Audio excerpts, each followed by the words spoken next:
What's good, YouTube? You are listening to the Financially Savvy Chick. I am Tamar. Today's video, I want to talk about how the most expensive green policy is underway come 2030. Recently, the United Nations Climate Change Conference of Partners, which is abbreviated as COP27, they recently met, and it was concluded in Egypt that they are laying out 40 metrics the world must accomplish by 2030. And I'm just going to go over six of them, and because these are these six stand out the most, right? Number one, they want to shut down 925 average size coal plants a year. Two, increase public transportation infrastructure 6 times faster than the current rate to decrease individual driving.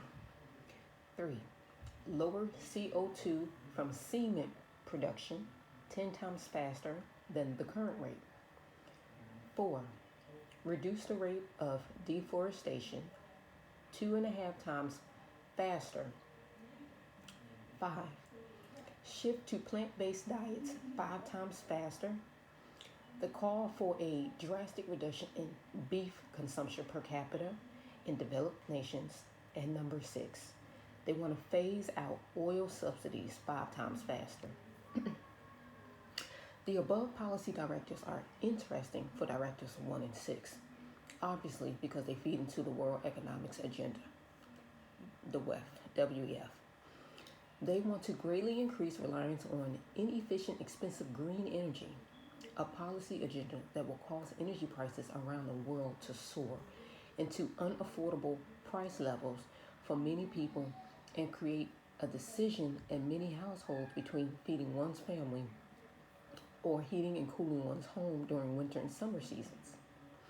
Directive 2 is about reducing our rights to privacy and to future car ownership, and an iteration of Klaus Schwab's declaration that you will own nothing and be happy. I seriously doubt that. At the first glance, Directive 3 seems to be a call for massively decreasing the levels of building construction in large cities around the world and slumping any commercial real estate growth. But new methodologies of fabricating cement that rely on electrolyzers and no CO2 productions, if perfected, could accomplish the Directive 3 without calling for a massive decrease in the rate of all commercial real estate growth. Commercial real estate growth is dying. Let me tell you, a lot of these companies were calling their employees back into the office because they're like, hey, we still have to pay this rent. You guys need to be here, right? And that's the sole purpose of that. Then you have some commercial real estate, you have some corporations who would rather send their employees home permanently and pocket the rest of that money, break their lease, and keep it moving, right? So I don't know if you noticed in your neck of the woods or around your neighborhoods, it seemed like, the parking lots are empty. It's not a lot of businesses out there opening. Commercial real estate is dying, as I stated. Directive 4 is somewhat of a shock because if you read the article, it calls out extreme hypocrisy to the WEF and their other man-made climate change advocates in their dismissal of the massive contribution of rainforest destruction. They want to destroy the rainforest to increase levels of CO2 by 13 companies: Colgate, Palmolive, L'Oreal, Hershey, Kellogg's, Kraft, Mars, Mondelez, General Mills, Heinz, Nestle, PepsiCo, Reckitt, Benckiser, and Unilever. All 13 of these companies heavily partake in the destruction of rainforests because they source resources required in the manufacturing of their products that come from clearing of massive areas of rainforest. Okay, we do need to protect the rainforest, right? Because that produces clean air for us, and the air quality around the world is decreasing because they are destroying the climate, not us. Us little people who just trying to, live our lives as best we know how, as best we can, and and enjoy our families and loved ones and things of that nature. But we have these people, these execs up here, in high offices, high places. They're the ones destroying the climate, but then they want to make us pay for their actions. It's just stupid. So, however, the World Economic Forum still made this call out, offending the corporations with whom they're in bed with, by specifically avoiding naming the aforementioned companies. Finally, the Directive 5. While studies have shown that those that consume plant-based diets typically have considerably longer lifespan than those that primarily consume meat-based diets, I don't believe that policymakers should dictate to us what we can and cannot eat, especially since we know that all attendees of the WEF that make such policies will never cease going to expensive steakhouses. This should remain in the realm of personal choices, and I cannot disagree with that. Because we all have to have a conscientious, right? We just like a financial conscientious. We all have to make conscious choices when it comes to how we live our daily lives, the foods we intake, how we spend our money, how we treat one another, things of that nature. Mostly important, all of the above is only relevant if one's belief that global warming is a direct consequence of human activity. Despite the lack of robust scientific proof, and that it's not due to credible alternative views that attribute warming to changes in the precession of the Earth's tilt along with its axis and increased sunspot activity, I tend to believe that the latter explanation, as there is no robust scientific evidence that proves the former. In another video, I'm going to talk to you guys about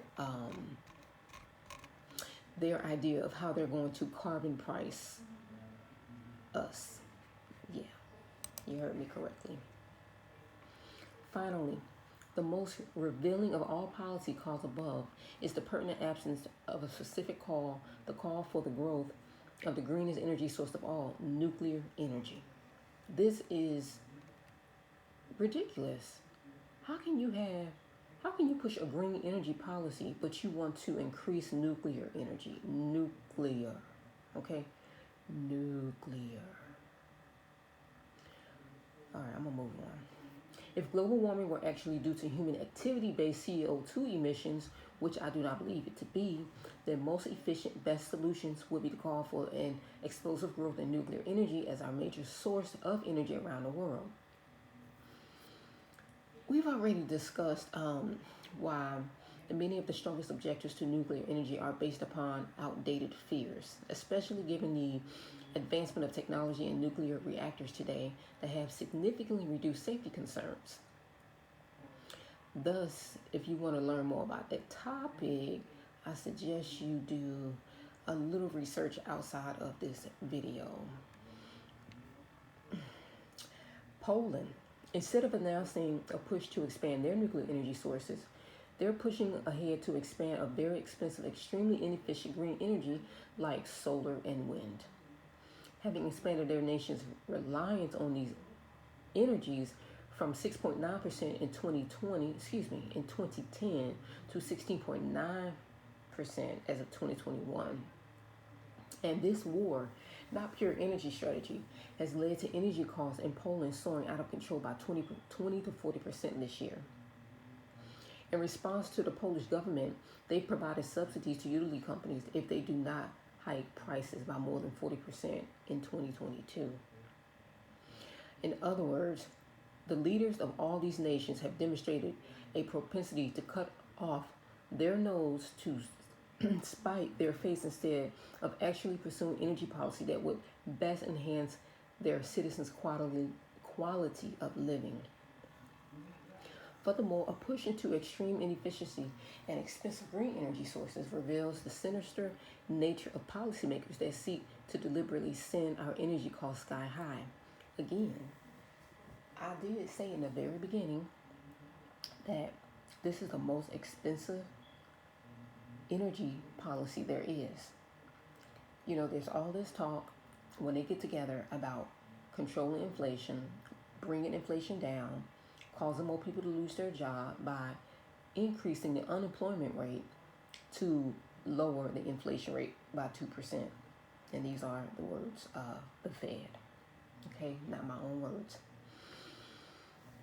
It just doesn't make sense. A push for nations to increase energy, green energy, that excludes nuclear is in reality a push towards massive inefficiency in a nation's energy sources. It doesn't make any sense. It doesn't add up. The very fact that no attendees of the COP27 seriously tabled next generation nuclear reactors and the need to construct more of them as the solution of their presented CO2 global warming problem exposes the fact that not a single one of them are truly believes in that the human produced CO2 is the real basis behind their global warming. If they did, why would they choose to completely avoid discussing the best, most cost efficient, and most reliant solution to this problem? They keep trying to push the idea that we, human beings, are responsible for climate change and that it's our fault that we're seeing such drastic changes in the climate and weather and so forth, when it's really them. It really is. It's important to reveal their sinister plot to deliberately push energy costs for everyone worldwide much higher in order to degrade our quality of life, which coincidentally perfectly fits with their current narrative that the serfs should get used to eating insects. I've seen some celebrities eating worms and crickets and pushing that you can get cricket powder and that it has protein. Now don't get me wrong, as a Hebrew Israelite, it is in our diet, our dietary laws in Leviticus chapter 11, where it states we are allowed to eat. Crickets are considered clean according to Yud-Heh-Wah-Heh. So we can eat crickets. So I'm not going to totally knock that. However, I'm not trying to eat crickets right now, okay? Which is just not that time. But I've seen, what's that actor's name? Oh my God, Johnny Depp. I've seen him talk about the cricket powder, where he puts it in his milkshakes and juices and things like that. Okay, that's cool. That's what you want to do. Then they had another celebrity. She was eating worms, okay? And these worms, they weren't alive, but it was crunchy. And no thank you. I'm not trying to eat a worm. I think that's ridiculous that they are using high-paid people in Hollywood to get them to convince the masses that it's okay to eat insects. Certain insects are not okay. Like I said, crickets are clean, but I'm still not trying to eat that. It's time for us to take a stand, not in unity with the NATO agenda in Ukraine to destroy Russia, but against the WEF agenda to send our energy costs skyrocketing into unaffordable levels.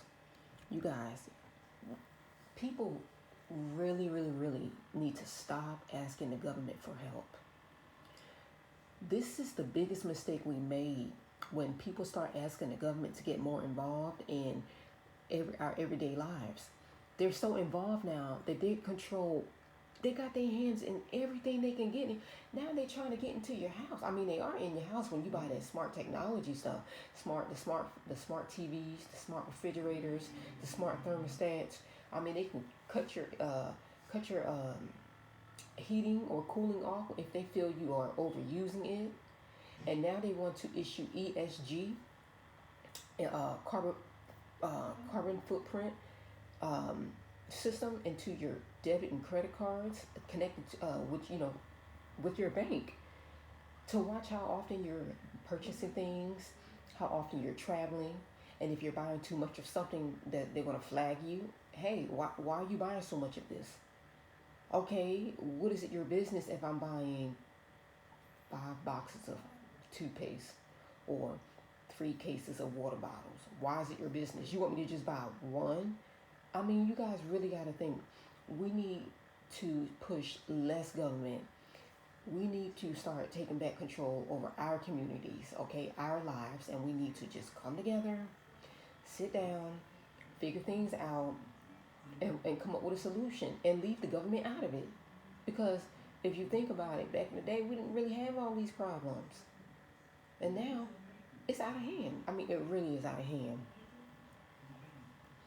The only reason the agenda is being pushed very aggressively right now at the exclusion of nuclear energy is because six of the eight top producers of uranium, the fuel for nuclear energy, include the biggest economic threats to the Western military industrial banking complex at this time. Russia and the CHINA, or are generally considered allies of Russia and CHINA, Kazakhstan, Namibia, Uzbekistan, and Niger. Though Canada and Australia are also among the top 8 uranium producers, the other 6 nations produce the lion's share of all uranium at 70% production of all global uranium. We can conclude that the nuclear energy, the best, cheapest, most efficient, and form of energy to solve the world's energy demand problems at the current time, is being entirely excluded from discussion due to the war hawks of the MIB, military industrial banking complex, that would rather ensure that energy prices skyrocket and lead to Mad Max apocalypse scenarios among the poor than to aggressively push the best solutions for all humanity. And the best, most efficient solution to our energy woes, but is being completely ignored by NATO because it does not serve their agenda of reshaping the future of the world's economy, should raise some serious flags, red flags at that. As your nation heads down a path that will further the goals of the Western MIB complex, but seal the economic demise of our nation. I do realize that many people still remain anti-nuclear energy because of the environmental disaster that occurred in Fukushima in March of 2011, and because of outdated beliefs that about the dangers of nuclear energy formatted from the no nukes movement of the 70s. However, opposition due to the foremost originist forms of no understanding of conditions that give rise to Fukushima disaster, which happened not because of flaws in the design of modern generation nuclear reactors, as widely believed. It was due to construction of Fukushima's reactor not being up to standard due to massive corruption and bribery in the Japanese government. There's a lot of corruption in government, okay? It's everywhere. It's in all the continents of the world. It really is. And opposition due to the latter is simply due to ignorance of the functionality of new nuclear reactors that have increased safety multiple times since the 70s. So it's time for all of us to not only educate ourselves about these matters, but it's also to educate all others within our community about the facts of it, as awareness is the first step in preventing WEF policy initiatives heavily carried out by our politicians. There are a lot of companies that are partners of the WEF, and these people are the ones actually making choices about how you go about living your life, how much money you earn, what laws will govern you or what not. AARP is one of them. Accenture, Ada Health, Active Fence, Adecco Group, Adobe, Amazon. These are just some of them that I'm naming. Advantage Partners, ARPNA Enterprises, APNA, Apollo Tyrese, the African Development Bank Group, the AIB Group, and AIG, Airbus, Astra, AstraZeneca, okay, Allied Bank, Axis Bank, CVS Health. Whew. There's so many of them. Facebook, CMEX, Carlisle, Covestro, Chegg, Chevron, Crisp, Cisco, CyberArk. I'm trying not to say some of these names because I want my video to be seen by many. Desktop Metal, Douche Bank, Deutsche Bank, Data Profit, Darwex, DP World, Dragos, DSV, Dubai Electricity and Water Authority, Degreed, Dahlberg, Dolet, Dell Technologies, Imbil, Exxon, Edge, Ericsson, Eastern Networks, Eden Global Partners, Facebook, Flexport, FirstRand, Fictive, Fort, Footprint, Bird, FOMO Pay, Fidelity International, Foxconn Industrial Internet, probably a lot of some of these companies you guys probably never heard of. Guidance, Google, Garrison, Grab, Go-To Group, Government of Flanders, Gartner, Garrison, Greenco, GEP, GIC, Gloat, Global Asset Capital, Hillspire, Herb, Huma, Heinz, Hyundai Motor Group, Hirosu Bioscience, HCC, Honda Motor, Wholesome, Hire Group, Heathrow Airport.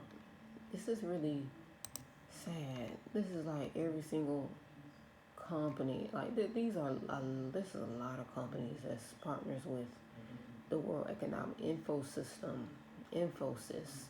Invesco, Intel, IBM, Illumina. The list goes on and on and on. Magic Leap, Media Group, Mighty Buildings, Mitsubishi, Mary Kay, Martin Dow, Marsh McLennan, Mayo Clinic, wow, McKinsey and Company, MasterCard, Mozilla, MSD, Meta, Microsoft, MultiChoice, Multi-Green Properties, NICE, the New York Stock Exchange, Nestle, NEC, NASDAQ, Nexus, wow, Nokia, wow, a lot of them. Oyster, Oak North, Old Mutual, Omnivest, One Concern, Omnicon Group, Oil Rooms, Oyster, SAP, SK Group, Skillsoft, Sane, Sony Group, Snyder, Electric, C, Sealed Air, Cinder, STC, Sheen, Swaz, Signify, Silver Lake, Swift, Site, Six Group, Cisco. That's a lot. TikTok. TikTok is a partner with the WEF, you guys. TD Bank Group, Toyota, TPG, Tailspin, Tay Technologies, Telefonica, Coca-Cola, Turkey Wealth Fund, U-Earth, UBA Group, UBS, Unico, Unilever, UPS. There's a heap of people that's involved in this. Well, guys, hit the thumbs up if you like this video. Don't forget to check out our website, financiallysavvychick.com, and check out our blogs. Until next time, thank you. Shalom.